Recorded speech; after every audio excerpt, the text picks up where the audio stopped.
Assalamualaikum. Waalaikumsalam. Oke. Apa kabar semuanya? Alhamdulillah, luar biasa. Allahu Akbar. Yes. Wah, semangat ya. Ini biar tambah semangat lagi, kita tepuk-tepuk dulu ya. Oke, yuk tepuk-tepuk. Oke, 1, 2, 3.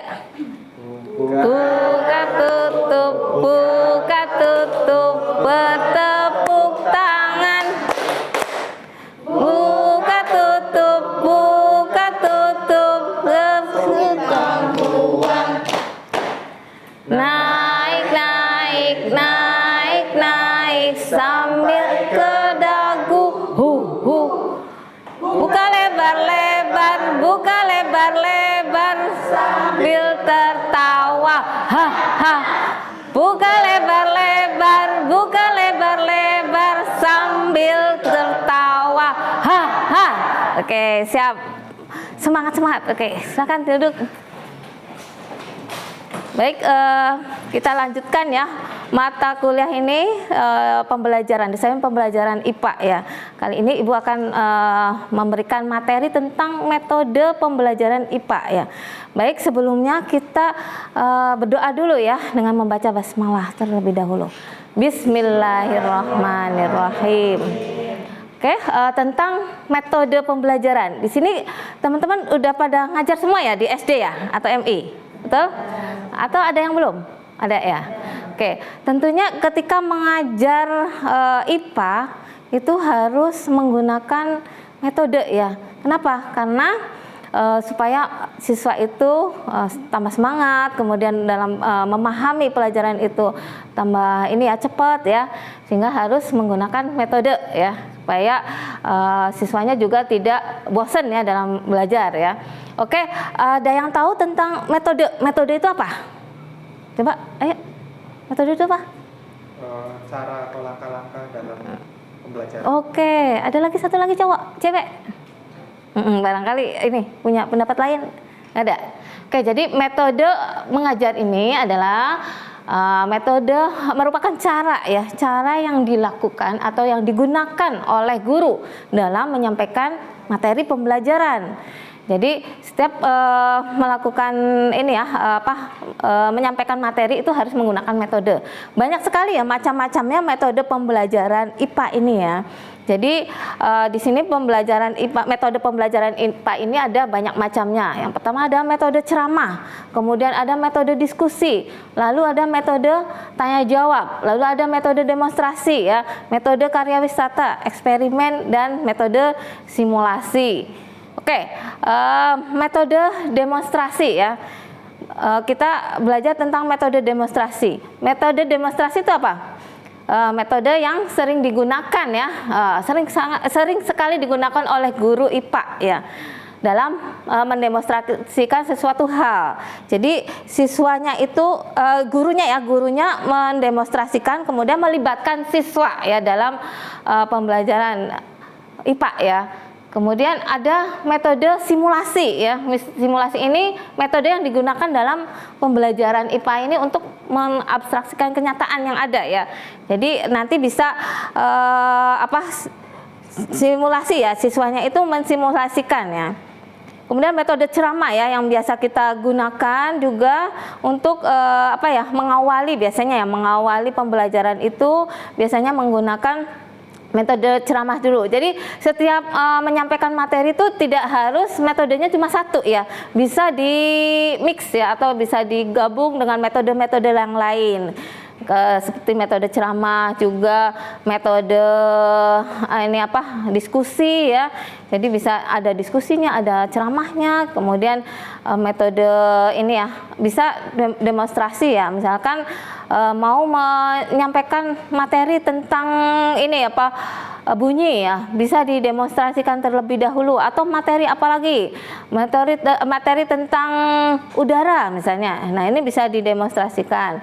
Kemudian metode demonstrasi ini ya, itu mempunyai karakteristik ya, pertama itu pertunjukan langsung. Jadi menunjukkan atau melibatkan pertunjukan langsung ya dari suatu proses ini, kemudian keterampilan tertentu juga, kemudian memvisualisasi ya, memvisualisasi ini memungkinkan siswanya ya untuk melihat dan memahami suatu proses itu, jadi langsung melihat ya. Kemudian penggunaan contoh. Nah, demonstrasi ini juga menggunakan contoh atau model ya untuk memperagakan suatu proses atau teknik ya. Oke, di sini ada setiap metode itu ada kelebihan dan kekurangannya ya. Nanti teman-teman bisa pelajari ya tentang kelebihan dan kekurangannya ya. Ini Bu contohkan metode demonstrasi ini. Ini kelebihannya itu dapat meningkatkan keterampilan. Jadi siswanya yang tadinya nggak tahu kemudian melakukan percobaan bersama gurunya, kemudian nanti bisa meningkatkan keterampilan ini. Lalu meningkatkan minat ya, yang tadinya nggak suka ya dengan IPA, nggak suka dengan materi-materi yang itu yang terlihat sulit gitu sama siswa. Nah, tetapi dengan metode demonstrasi ini memungkinkan minat siswanya itu bertambah ya. Tapi ada kekurangannya juga ya. Jadi selain ada kelebihannya, ada kekurangannya. Kalau kekurangannya itu terbatas ya, waktunya itu memang terbatas. Karena apa? Ada proses yang ini ya, harus menyiapkan bahan, harus mengontrol siswanya, kemudian melakukan percobaannya itu butuh waktu ya yang sangat lama. Jadi memerlukan persiapan. Lalu ada metode karya wisata. Di sini karya wisata mungkin teman-teman berpikir bahwa karya wisata itu harus jauh ya, pergi jauh gitu ya ke suatu tempat itu. Itu tidak harus ya.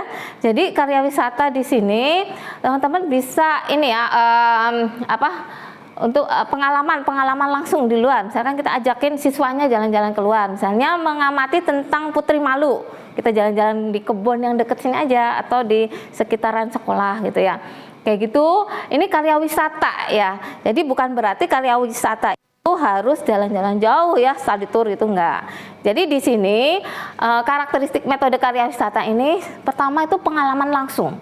Jadi siswanya langsung ya mengamati misalkan Putri Malu. Jadi mengamati langsung Putri Malu gitu. Tapi kita bukan di kelas ya, jadi bisa keluar. Kemudian pembelajaran kontekstual. Jadi memungkinkan siswanya itu memahami materi pelajaran itu secara konteks ya, nyata gitu, nyata di lingkungan kita. Kemudian penggunaan sumber daya. Jadi menggunakan sumber daya yang ada di luar kelas. Jadi ini juga lebih menarik ya karena siswanya diajak jalan-jalan juga ya. Oke, nah ini juga ada kelebihannya dan kekurangannya. Selain itu meningkatkan pemahaman, minat dan keterampilan juga ada kekurangannya ya. Oke, nanti bisa dipelajari kekurangannya apa ya. Pasti teman-teman juga tahu ya ketika anak itu diajak keluar. Nah, itu kekurangannya gimana ya. Oke, lanjut ke metode simulasi ya. Metode simulasi ini suatu metode pembelajaran yang digunakan untuk menciptakan situasi atau lingkungan yang mirip dengan keadaan yang nyata. Misalnya mau mensimulasikan gunung berapi meletus. Nah, bagaimana nih nanti langkah-langkahnya seperti apa ketika terjadi gunung meletus atau misalnya terjadi ini ya gempa bumi. Nah, itu disimulasikan. Coba bagaimana caranya. Ini namanya metode simulasi ya. Nah, kemudian metode selanjutnya itu ada metode ini eksperimen. Nah, di sini mirip-mirip dengan metode demonstrasi ya. Kalau metode eksperimen ini siswanya memahami sesuai dengan fakta yang sebenarnya karena langsung mengamati secara langsung ya fakta yang ada pada sesuatu benda atau suatu proses. Nanti ketika eksperimen ini siswanya itu melakukan percobaan semua ya, baik misalkan dibuat kelompok ataupun nanti secara mandiri gitu. Nanti disesuaikan dengan alat dan bahannya.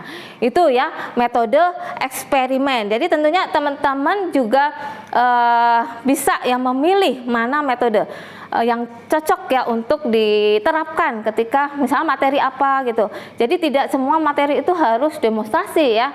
Jadi nanti disesuaikan yang cocok ya materinya itu. Oke. Nah, Ibu tunjukkan video ya. Nanti teman-teman bisa mengamati video tersebut ya melalui ini ya tayangan ini ini ada praktek mengajar dari mahasiswa ya, teman-teman bisa tunjukkan ya untuk ininya apa namanya, nanti bisa dikomentari ya, itu termasuk metode apa ya, metode, nah ini tadi, bentar.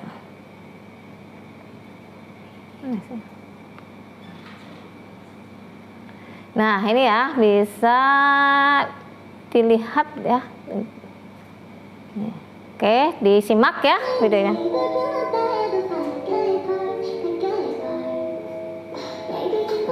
Nah ini kan lagi nyiapin itu ya, apa ini simulasi ya, simulasi apa namanya itu gunung berapi, tapi gurunya itu mendemonstrasikan ya itu.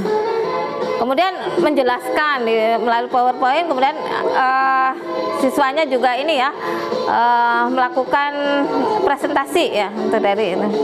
Oke gitu ya. Nah teman-teman, dari video tersebut tentunya kalian sudah tahu ya kira-kira apa ya yang tadi ditunjukkan dari video tersebut berdasarkan tadi penjelasan-penjelasan yang sudah Ibu sampaikan. Ada yang tahu kira-kira apa? Eksperimen apa? Demonstrasi. Nah, apakah semuanya tadi ini melakukan percobaan itu? Enggak ya? Jadi gurunya ya melakukan percobaan kemudian melibatkan itu. Oke gitu ya. Nanti buat kelompok ya, buat kelompok dibagi menjadi 4 atau 5 ya. Kemudian nanti mempraktekkan setiap metode. Nanti kalian tunjukkan ya metode apa yang kira-kira pas ya untuk materi yang sudah Ibu sampaikan tersebut. Kemudian nanti presentasi ya. Itu ya. Oke, dari Ibu hari ini cukupkan ya, Ibu cukupkan. Mudah-mudahan apa yang Ibu sampaikan mudah dipahami dan bermanfaat ya. Kita akhiri perkuliahan ini dengan membaca hamdalah. Alhamdulillahirabbil alamin. Terima kasih atas perhatiannya. Wassalamualaikum warahmatullahi wabarakatuh. Sampai ketemu minggu depan ya, sehat-sehat semuanya. Oke. Ya, sama-sama.